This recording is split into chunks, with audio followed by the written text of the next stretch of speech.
Dear students welcome to our class पिलामाने आसंतु आज डिस्कशन करिबा ओडिया व्याकरणर किछि प्रश्न। तो आसंतु आरंभ करिबा। प्रथम प्रश्न,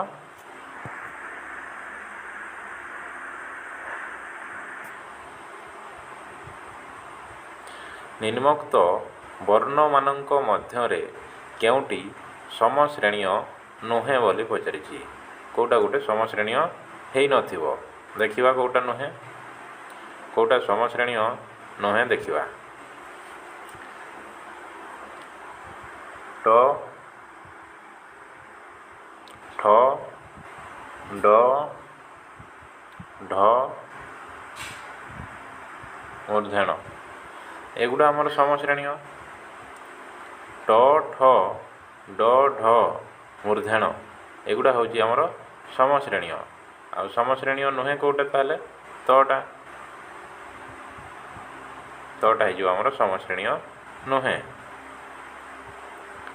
ट ठ ड ढ मूर्धन एगुड़ा समश्रेणीय आउ ताले समश्रेणीय कौटा नुहे तटा हो आमर समश्रेणीय नुहे। Option number C. तापर देखिबा परवर्ती प्रश्न।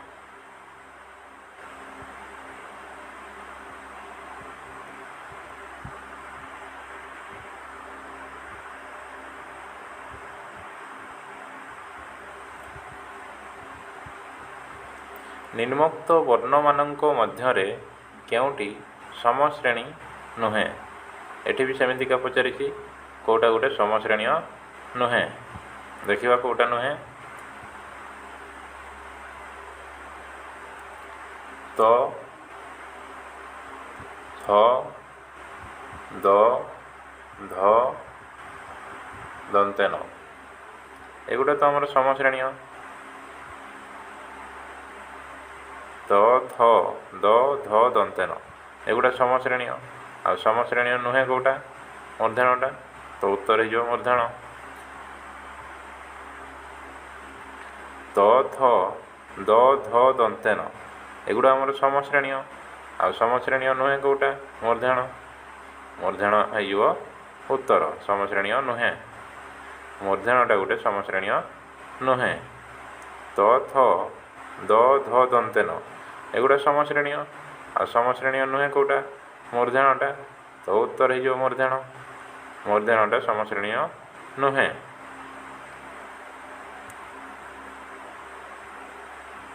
परवर्ती प्रश्न।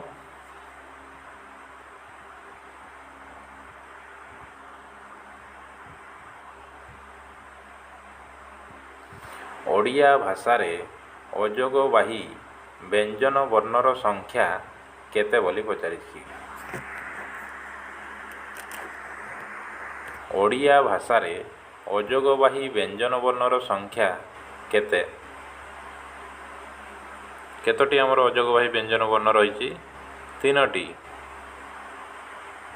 तीनोटी आमर अजोगबाही व्यंजन वर्ण रही। कौन कौन?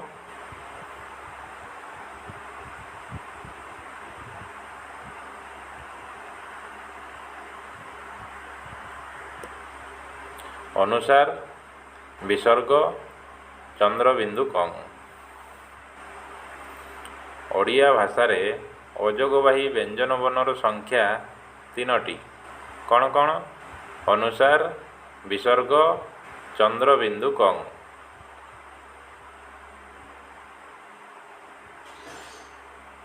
ठीक अच्छे। परवर्ती प्रश्न।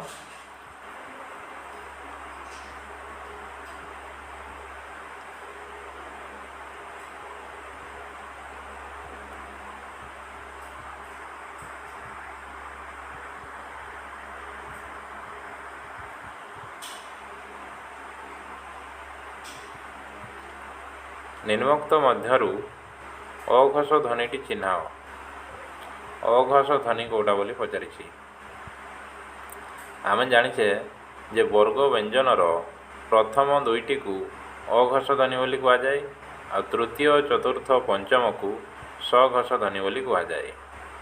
वर्ग व्यंजनर प्रथम दुईटी को अघोष ध्वनि बोली कुहाଯାए आ तृतीय चतुर्थ पंचम को सघोष ध्वनि बोली कुहाଯାए।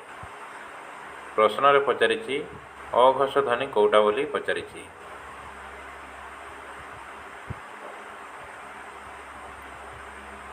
अघोष ध्वनि कोउटा हबा हमर खटा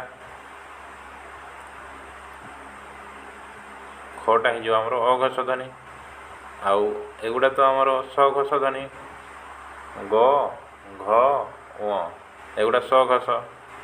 प्रश्न रे पचारिछि अघोष अघोष हो जो खटा हो उत्तर ग घ व एगुड़ा हूँ सघोष आउ अघोष कोटा अघोष हूँ खटा खटा हो उत्तर। वर्ग व्यंजनर प्रथम दुईटी को अघोष ध्वनि बोली कुहाଯାଏ आ तृतीय चतुर्थ पंचम को सघोष ध्वनि बोली कुहाଯାଏ। आगो को देखिबा परवर्ती प्रश्न।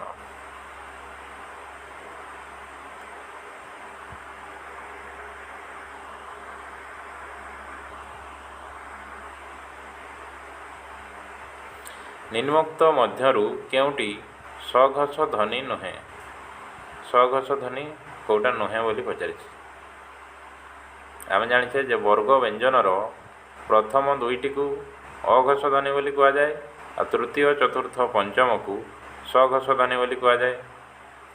एठी आमको पचारिछि जे सघोष ध्वनि कोटा नुहे ब भ म एगुड़ा तो सघोष ध्वनि आ सघोष ध्वनि नुहे कोटा खटा खटा हो आमर उत्तर ब भ म एगुड़ा तो आमर सघोष ध्वनि आ सघोष ध्वनि नुहे कोटा फटा तो फटा हो आमर उत्तर सघोष ध्वनि नुहे फटा सघोष ध्वनि नुहे फटा गोटे अघोष ध्वनि। परवर्ती प्रश्न।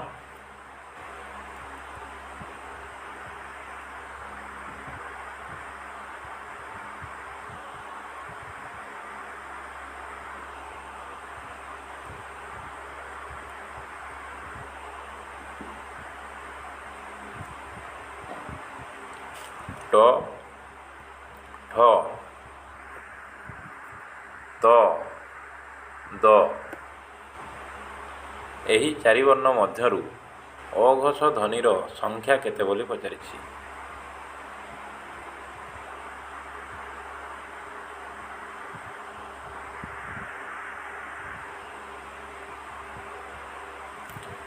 ट ठ त द एही चारि वर्ण मध्यरु अघोष ध्वनिर संख्या केते बोली पचारिछि।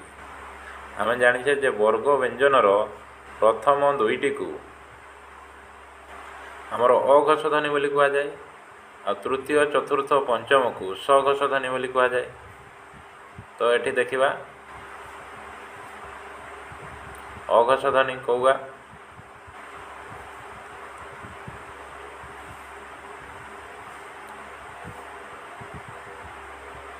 प्रथम आड़ू थे तो प्रथम आड़ू किए अच्छी ट ठ त द भितरु प्रथम आड़ू किए किए अछंती आम जानिछे जे वर्ग व्यंजनर प्रथम दुईटी को अघोष ध्वनि बोली कुहाଯାଏ आ तृतीय चतुर्थ पंचम को सघोष ध्वनि बोली कुहाଯାଏ। तो ये देखिबा अघोष ध्वनि किए किए अछंती ट ठ एगुटे तो अघोष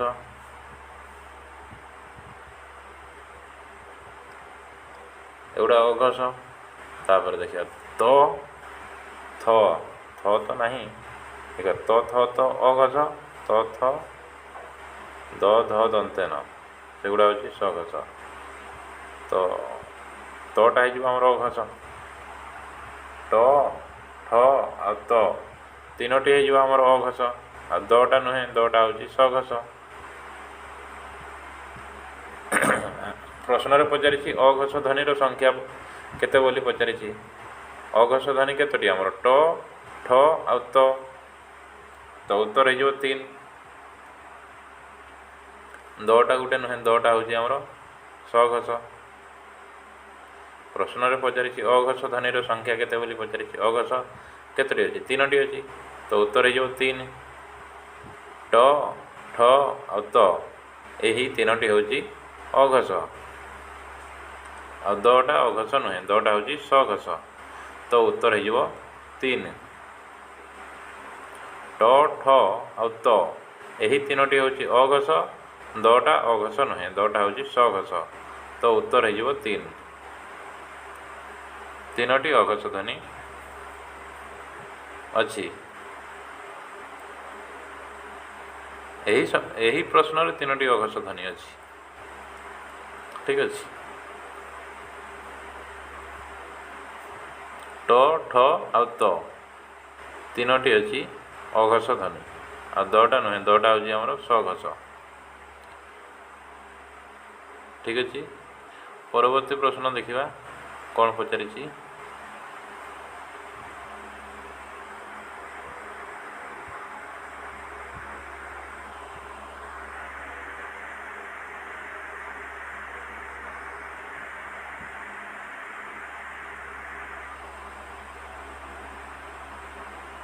निम्नोक्त मध्यरु अल्प प्राण ध्वनिटी चिन्हाओ निम्नोक्त मध्यरु अल्प प्राण ध्वनिटी चिन्हाओ अल्प प्राण कौटा बोली पचारि आम जाचे जे वर्ग व्यंजनर प्रथम दुईटी को अघोष ध्वनि बोली कहुए आ तृतीय चतुर्थ पंचम को सघोष ध्वनि बोली कहुए सेमितिका वर्ग व्यंजनर प्रथम तृतीय आ पंचम को अल्प प्राण बोली कहुए आ द्वितीय आ चतुर्थ को महाप्राण बोली कहुए तो ये आम प्रश्न पचारि अल्प प्राण ध्वनि कौटा बोली पचारि अल्प प्राण ध्वनि माने आमर 1 नंबर थी ना 3 नंबर थी ना 5 नंबर थी आ महाप्राण जदि पचार तो 2 नंबर थी कि 4 नंबर थी ये आमको पचारि अल्प प्राण तो आम देखा 1 नंबर थी ना 3 नंबर थी ना 5 नंबर थी तो देखा किए अल्प प्राण ध्वनि ये अच्छी ये तो प्रथम तो अच्छी ये कटा कटा हो आमर अल्प प्राण आ खटा तो द्वितीय अच्छी खटा तो महाप्राण आ घटा घटा तो चतुर्थ अच्छी घटा भी महाप्राण आ झटा भी चतुर्थ अच्छी झटा भी महाप्राण ख घ झ एगुड़ा महाप्राण अल्प प्राण कौटा अल्प प्राण हूँ कटा ख आउ घ आउ झ एगुड़ा हूँ आमर महाप्राण अल्प प्राण कौटा अल्प प्राण हूँ आमर कटा कटा हो उत्तर अल्प प्राण आम जाचे जे वर्ग व्यंजनर प्रथम दुईटी को अघोष ध्वनि बोली कहुए आ तृतीय चतुर्थ पंचम को सघोष ध्वनि बोली कहुए सेमितिका वर्ग व्यंजनर प्रथम तृतीय आ पंचम को अल्प प्राण बोली कहुए वर्ग व्यंजनर प्रथम तृतीय आ पंचम को अल्प प्राण बोली कहुए आ द्वितीय आ चतुर्थ को महाप्राण बोली कहुए ठीक अच्छे वर्ग व्यंजनर प्रथम दुईटी को अघोष ध्वनि बोली कहुए आ तृतीय चतुर्थ पंचम को सघोष ध्वनि बोली कहुए सेमितिका वर्ग व्यंजनर प्रथम तृतीय आ पंचम को अल्प प्राण बोली कहुए आ द्वितीय आ चतुर्थ को महाप्राण बोली कहुए ठीक अच्छे यह थिला आपणकर ओडिया व्याकरणर किछि प्रश्न आशा करे आपंक बहुत ही भल लगी ठीक अच्छे ठीक अच्छे पिला माने तो आज क्लास टी को ताले ये रखा पाठपढ़ा जारी रखु धन्यवाद।